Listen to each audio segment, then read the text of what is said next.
Our next talk is Dr. Yo, Aaron Ross, and Creative Entropy, Harnessing Uncertainty in Video Art. Aaron has worked in video art for a very long time and has explored a lot of really interesting techniques, and often we get to see Aaron's work either at the Synth Library or other venues around town. So I'm excited to introduce Aaron so you can learn more about his unique approach to video art. So thank you very much. Give him a round of applause. Thank you, John. So, immense gratitude for Andrei and John, Thomas, Matthew, everyone else at the Synth Library for putting this together. So yes, I'm very grateful to be here, so thank you for having me.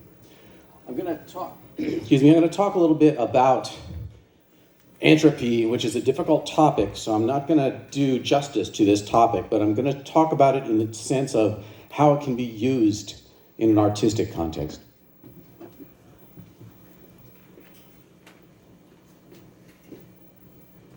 If I can figure out how to use the laptop. There we go. So there's my contact info. I have two websites. One is my art site, dryo.com, and I also have a training site for 3D graphic artists. So that's my main career. I have a YouTube channel. Some of you have probably already seen. I produced a number of instructional videos centered around the LZX modular standard of video synthesizers. So that's my YouTube channel. So this talk is an extension of the epic 2-hour piece that I created on randomness. And that was really about, specific patches and specific equipment and specific things that we can do to harness the idea of randomness. That's a screen capture from the video. I'm an information junkie and a knowledge junkie. And I spent many, many hours, late night, 3 o'clock in the morning, on Wikipedia. I don't know if you've ever been down that road, that rabbit hole. But I became very engrossed in certain topics. When COVID came around, I discovered the great courses, which are video lectures. And it kind of got me through COVID. Staying up late at night watching these videos and learning about things like, the archaeology of Mesoamerica. And if you're not familiar with it, I highly recommend it. And you can access the courses online for free if you have a library card. There are a couple of sites that provide streaming services. And they have movies and TV shows and all sorts of things. But they usually also give access to these lecture courses. And I bring it up because this particular topic was informed by some of my, adventures in late night education. Okay, so entropy, what the hell is it? It's a concept that is very difficult. Even scientists have a hard time communicating what it even is.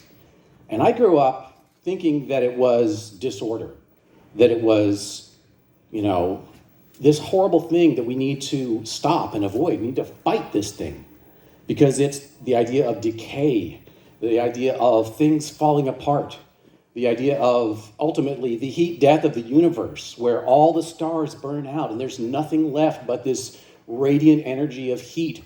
And there's no structure to the universe anymore. And the whole universe has reached a state of equilibrium. And that's a terrifying thought. Even though it's hundreds of billions of years from now, it's still a freakish thing to think about, right? It's terrifying. And I was brought up to think that life itself was a response to entropy. It was a way of overcoming entropy. I mean, in a literal sense, it is, because living things take energy from their environment and transform it. And in that process, they generate heat. In fact, all things that are physical processes that cannot be reversed will create heat, and that heat is lost. So entropy is this idea that, everything's going to go to hell. But that's not actually what it is. That is a misunderstanding. And it came about actually from the very first definition of this idea. It's been an idea that's evolved scientifically over time. What is it really? It's uncertainty. It's what we don't know about a system. There's a lot of things we don't know, right? So entropy takes multiple forms. But we're going to talk about entropy in the information sense. And that was defined by Claude Shannon as the so-called average surprise. And the measure of information is what we don't already know, what we can't predict, or what we can't differentiate between things. So entropy is a measure of how much information is present in a system. And there are different flavors of it. The original version was thermodynamic entropy, which came about as a way of trying to explain how in any mechanical process, there's always some loss of energy. So heat is radiated by an engine that's not usable. It can't use that energy. It's just being sort of lost to the environment. So that was the original sense of thermodynamic entropy. But then it was refined by Ludwig Boltzmann, and he actually nailed it down to exactly what it is. And that is our lack of knowledge about the micro scale of the universe. In other words, we can observe the macroscopic scale of things. We can see big things, but we cannot really effectively observe very, very small things. And especially when you have a lot of very small things in one place, it's basically impossible for us to know what's going on in there. We can't know the state of every particle in a gas or a liquid or even a solid. So it brings up this idea of uncertainty or a lack of information.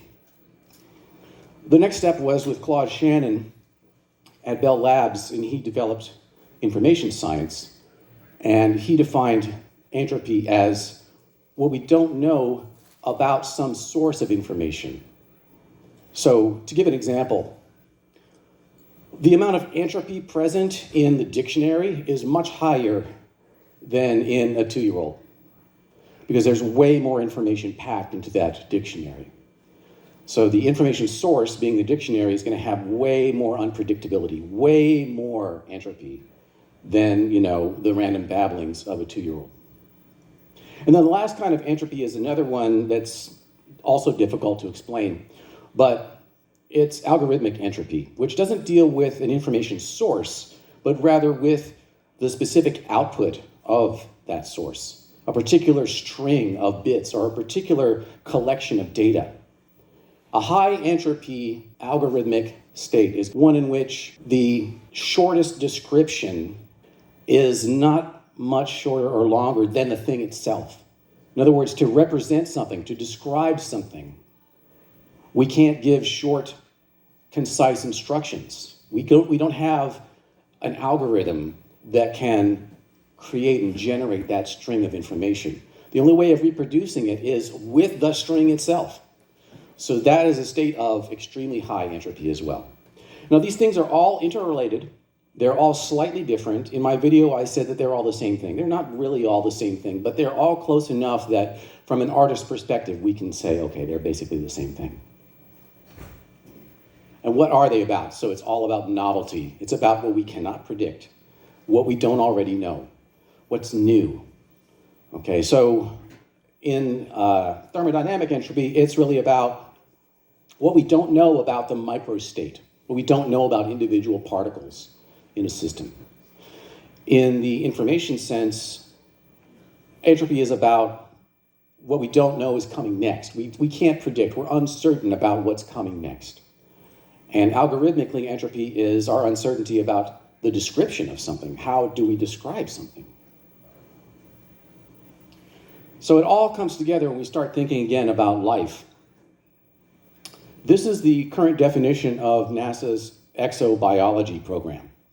Life is a self-sustaining chemical system capable of incorporating novelty and undergoing Darwinian evolution. So that's the important part, incorporating novelty. The original definition did not include that. It was simply life was a self-sustaining chemical system capable of undergoing Darwinian evolution. But that definition evolved. And it's important because novelty is entropy, and novelty is what drives life to adapt because environmental conditions change. The Earth has been in constant change for 4.5 billion years. It's happening too slowly for us to observe directly. But the Earth has been in constant change, and there have been constant cycles of climactic change. And life has had to adapt to all of that. So it's that novelty, it's that constant change that's actually driven the whole process of our evolution. And we literally would not be here if it were not for entropy. All right, so that's a little bit about what it is. And what is it not? Information is not about meaning. Meaning is an interpretation of something. So if we want to talk about what something means, a message or, some piece of data, there's no direct connection between information and meaning. Information itself has no intrinsic significance, and meaning only comes about from interpretation. Now, this is something that's sometimes difficult for people to accept, and even artists have a hard time with this sometimes. Because on the surface, it seems like it's taking power away from the artist. Because the ultimate meaning is what the audience sees. But we can think of interpretation also in terms of the artist's intent. The artist has some interpretation of their own work. And that might be at odds with what the audience interprets. But the beauty of art is there's no wrong answers.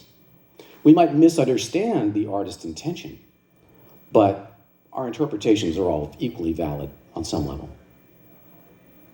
Okay, so now we're getting really deep into hardcore theory. Anybody want to interpret this sentence for me? Take a stab at this. An interesting work is a dialectical synthesis of novel and familiar. What does that even mean? Yeah? You want to have a tension between something that people know and then something they haven't experienced yet. So there's something interesting about what you have seen before that makes you think, oh, this is something exciting and new for me. Right, so for something to be engaging, it needs to balance this newness with familiarity. And that's what this dialectic is. So it's synthesis, antithesis, and synthesis. So an interesting work is not going to be totally random, even though that's all novel, right? I could turn on a white noise generator and walk away, and that would be a perfectly random, novel information source, but it would not be interesting to look at. But if I, started mixing things up and changing things around and maybe repeating patterns or maybe referencing some sort of, element that the audience already knows, then we can hopefully find that balance between meeting expectations and challenging expectations.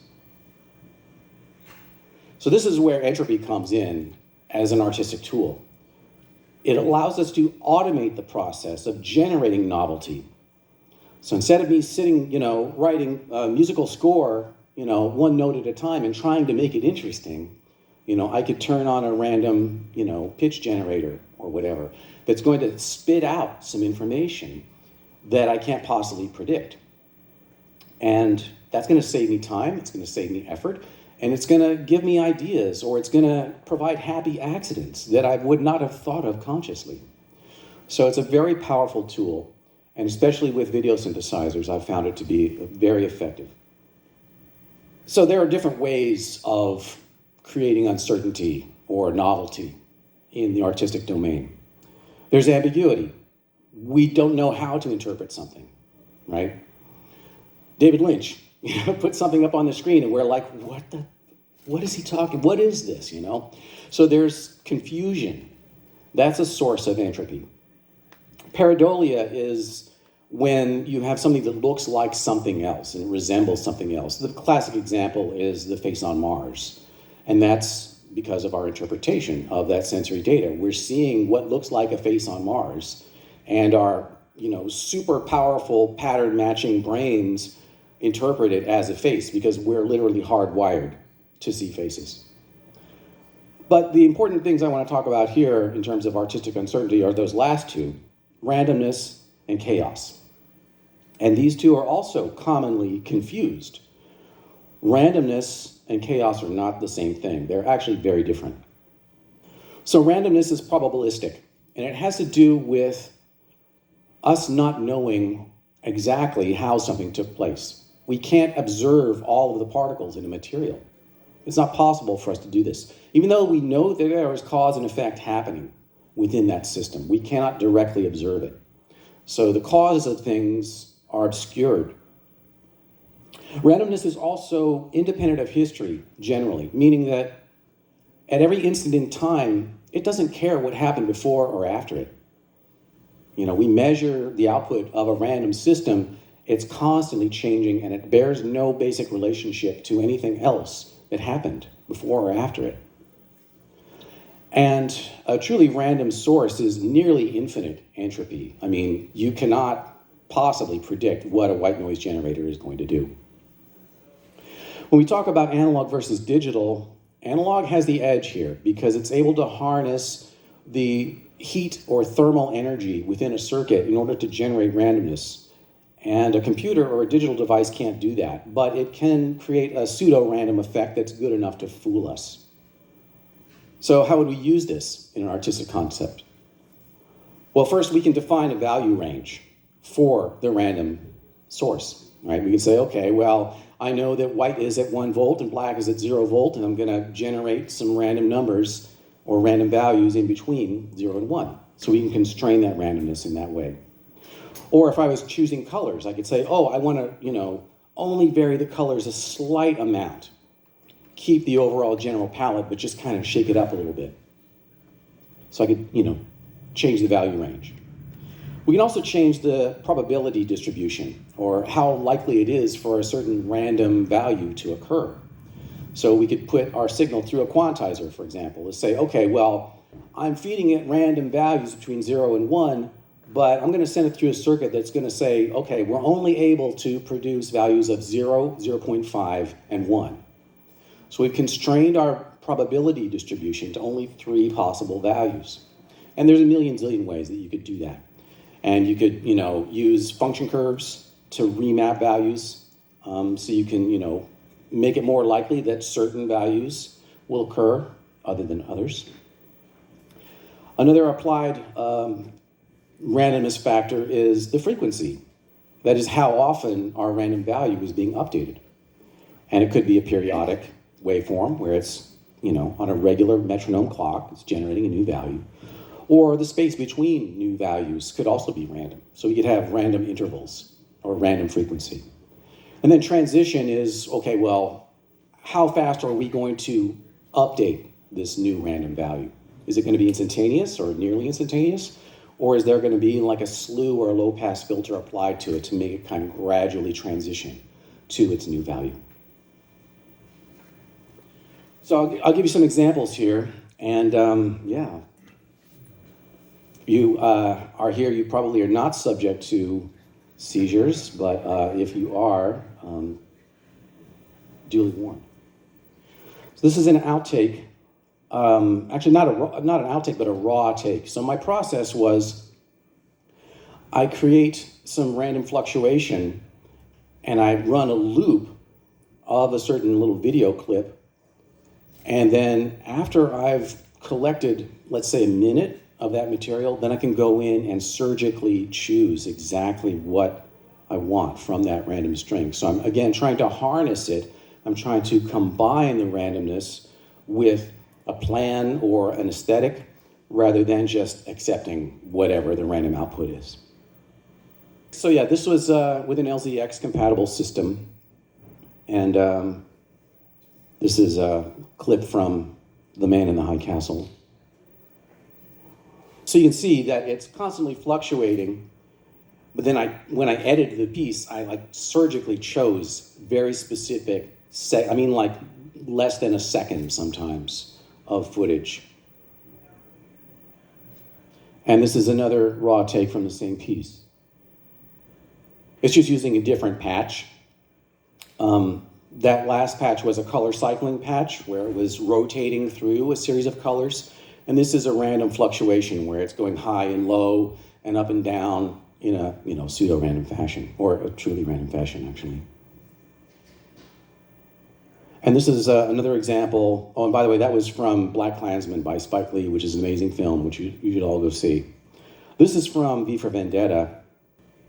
And again, this is trying to constrain that randomness. To say, okay, I want it to give me random colors, but I want to stay within a certain range of colors. I want to make sure that the focus on the actress is constant. I don't want her face to go black like we did with David Dew back there. I've chosen exactly the random parameters. I've constrained it to affect the RGB colors in a particular way that met my artistic goals. This is a clip from my tutorial about randomness. And this is just using, again, an LZX system with a couple of prepared gradients. You can see that little oscilloscope display up there was actually showing the random value as it was fluctuating. So that's a good place for me to stop and ask if anybody has any questions about any of that. It's all clear as mud. All right, very good. Okay, so in the LZX system, one of the great things about that system is that everything is voltage. And the only difference is how fast that voltage is changing. So control voltage is moving slower than audio rate.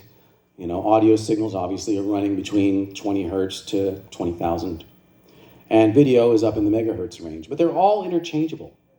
And so we can really maximize the potential of all of those different things and cross-patch them in crazy ways.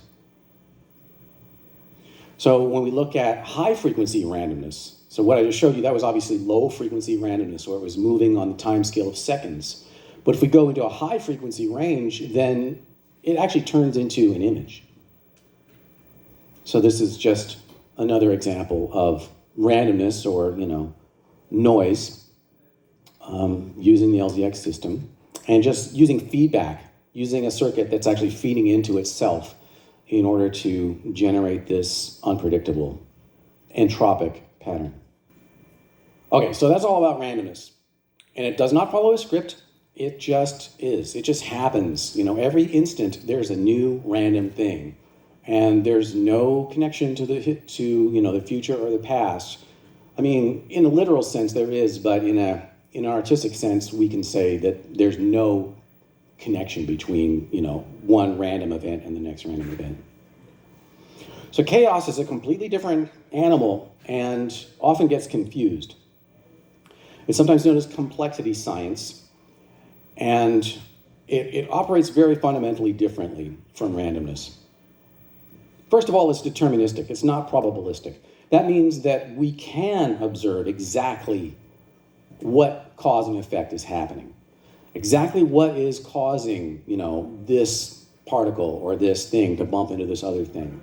So we can actually observe it, we can measure it, and we can predict it in some cases. It's very sensitive to conditions. And this is sometimes known as sensitive dependence on initial conditions. That was the initial description by Lorentz, who was the scientist who developed chaos theory originally. But it's not just the initial conditions, it's all the conditions, everything that led up to the current moment in time. So the chaos or the complexity is extremely sensitive to anything. So if you add anything or subtract anything from that system, at any point, it may have a huge ripple effect, far beyond what you might expect. And then we come to this idea of order and disorder, and chaos can be either. Now, it's a little bit tricky because order and disorder are really human judgments. I mean, we could look at things from different perspectives and see them as orderly or disorderly, right? If we go to the Mississippi River and we look at, a cubic centimeter of river water, it's highly chaotic. And we could say it's very disorderly because everything's moving around in a crazy way we can't possibly even comprehend.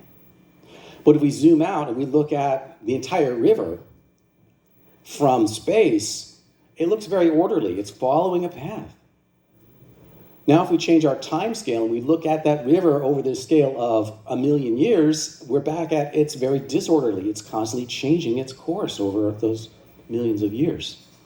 So chaos, it can produce order or disorder. But again, we need to be cautious about how we use those terms. A classic example of orderly chaos is like a fractal, like the Mandelbrot set.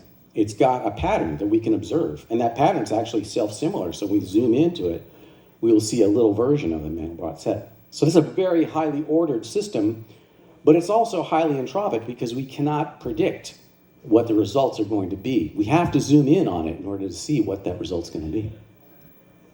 And so chaos can also be very high entropy.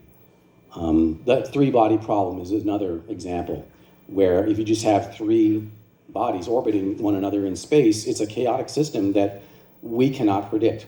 I mean, we can run a simulation to find out what the outcome will be, but we cannot predict it. So it's got extremely high entropy, even though it's a very simplistic system. So how can we use this in artistic context? Well, the same things that we saw with randomness will apply. We can change the range of values. We can change the probability distribution, so we're more likely or less likely to get certain values. We can change the frequency. We can change the transition time. But chaos adds a couple other things to the mix. First of all, chaos usually involves some kind of algorithm or patch or system that's been designed. It could be a formula. It could be the Mandelbrot set formula, for example.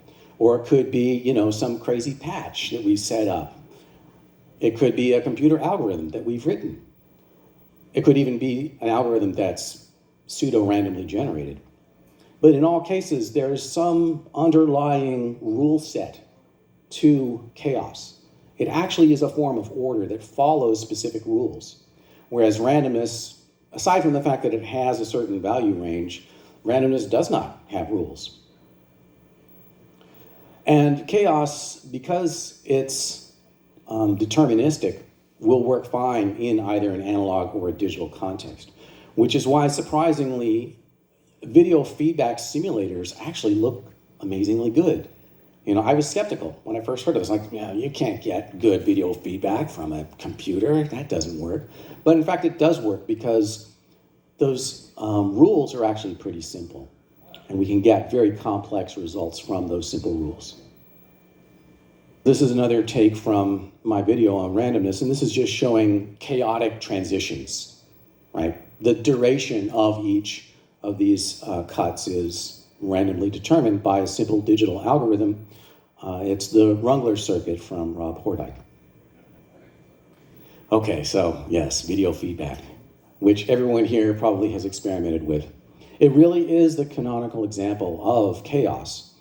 And it was actually a system studied by the Dynamical Systems Collective at UC Santa Cruz, who really sort of pioneered a lot of this theoretical knowledge about chaos. So they actually studied video feedback directly.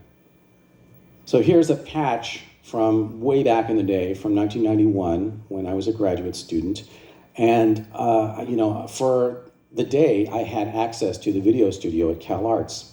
And I want to tell you, the other students had no idea what the hell I was doing. They had no conception.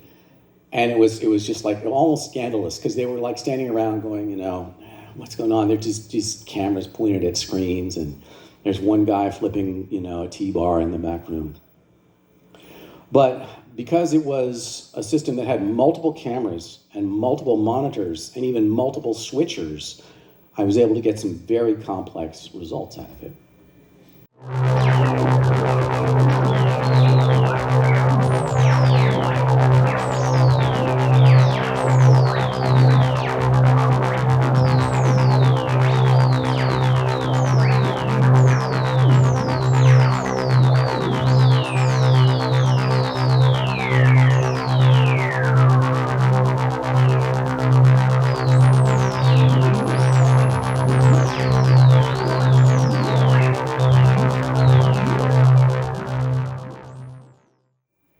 Okay, and by the way, the audio for that was done with the Buchla 200 system before they sold it. So that was this is the last project that was done on that huge Buchla system. But anywho, that's totally unprocessed video. So it's not going through a synthesizer, it's just cameras mixing. Cool stuff. Any questions about any of that? Yeah? Where does the colors come from? It all comes from the cameras. And the thing about a video studio is it'll often have camera control units, or CCUs, which will allow you to very precisely paint the color of the camera without touching the camera. So you can remotely control, parameters like the pedestal and the brightness and the amount of red, the amount of blue, and so on. And so the color was all just generated from 3 cameras pointed at 3 monitors. The bilateral symmetry happened because my instructor actually modified one of the monitors, so it was flipped left to right. And the purpose for that was for talent, so they could see a mirror image of themselves, but I exploited it in this context. Any other questions? Yeah? Is that how you're getting the mirror effect? Yeah, that's how that's happening in the mirror, the bilateral symmetry. So I had a couple questions from the chaos section. Uh-huh. How can, this is probably just my lack of understanding, but how can chaos be both simultaneously unpredictable but deterministic? That's a good question. I don't have all the answers, and I'm not a scientist, but I can tell you that it happens all the time around us. A deterministic system is one in which we can track cause and effect, but that does not mean that we can predict the outcome of that system. So the 3-body problem is the classic example, and there is currently still no formula that generalizes the 3-body problem. So although we can run a simulation to find out what the result will be, there's no way for us to predict that in advance. And so as a result, that's a very high entropy system because we cannot predict its outcome. Does that make sense? Yeah, and so I guess a sub-question, and I'm glad you brought up the Rungler. Yeah. How does the Rungler circuit, how do you describe the Rungler circuit from the different elements of chaos? It's a little bit more than we have time for, but the basic short answer is that the Rungler will accept trigger inputs, pulse inputs. Trigger is a banned word. We don't use that word anymore. It will accept pulse inputs that will update its shift register. So if you go and look up what a shift register is, it's moving bits of data through a register of a certain number of bits, and it's updating that by moving all the bits to the next higher place in the string of numbers. And so that's going to create some chaos. But additionally, what makes the Rungler circuit unique is that it also has feedback. So there's another pulse input which will cause the sampling of the input to stop, and then it'll actually not just shift everything one place over, but it'll take the last bit and move it over to the first bit. So it's a kind of digital feedback. Is that your favorite chaos module? My favorite chaos module is the Buchla source of uncertainty, which is an all analog module. And the video that I made goes over like everything that it can do. But it's like the classics never go out of style. That's still in wide use, and it's been adapted for Eurorack by the Tip Top audio company. So it's now affordable. So it's not the 4U Buchla, spend your life savings on a single module anymore. Other questions? Okay, so now the really exciting part. So vector synthesis is when we take the picture information that's usually drawn one scan line at a time from top to bottom, left to right.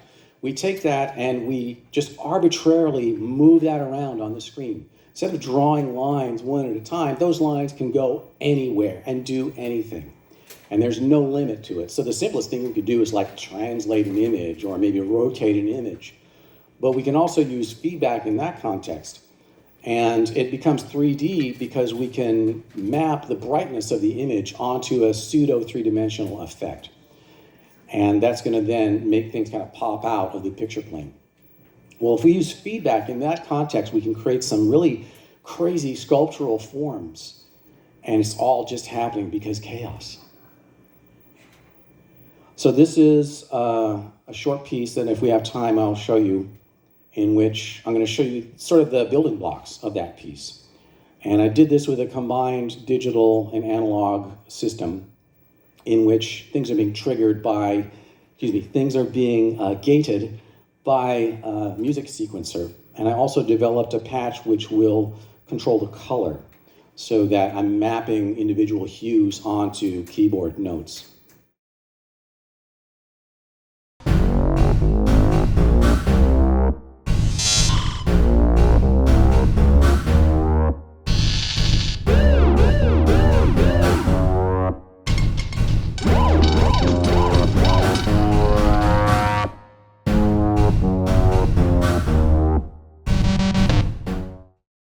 we'll see the whole piece if we have time. But that's feedback. That's all happening in real time. And it's through this vector synthesis process that I'm able to create these sculptural forms that are chaotic and undulating. And then with more extreme settings and adding more things to the more elements to the mix, I can make things even crazier. And in this example, I'm using oscillators as well as feedback.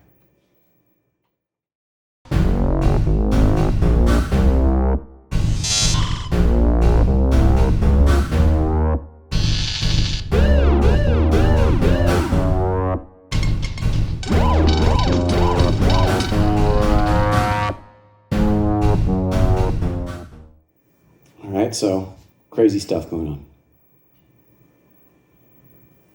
And then one more example, and this one's a little bit of cheating, because I did the trails effects, the phosphor decay effect in post, because I don't have an oscilloscope with a long decay phosphor.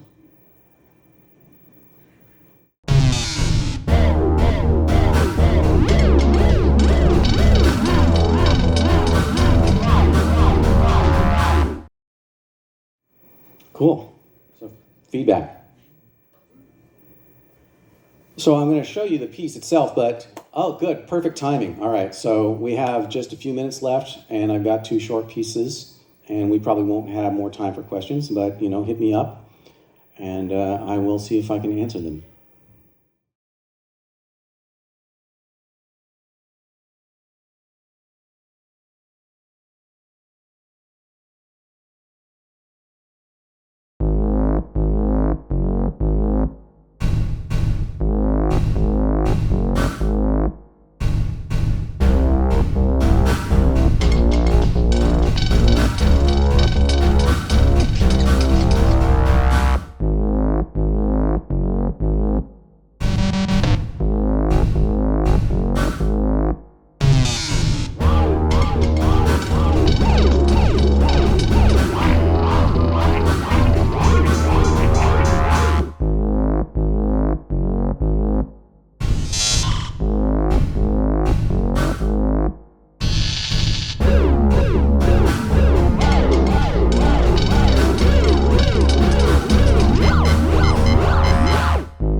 Thank you. So I got one more here. This one's definitely photosensitivity warning.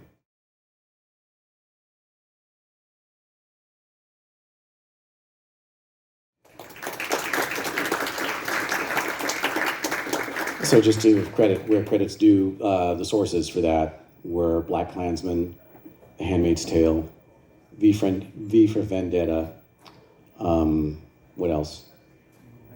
Birth of a Nation, and what? And Man in the High Castle, yes, thank you. So that's my presentation, thank you.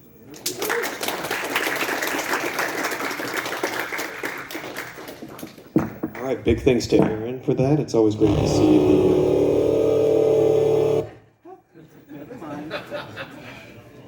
Sorry. It's always great to learn the theory behind the art.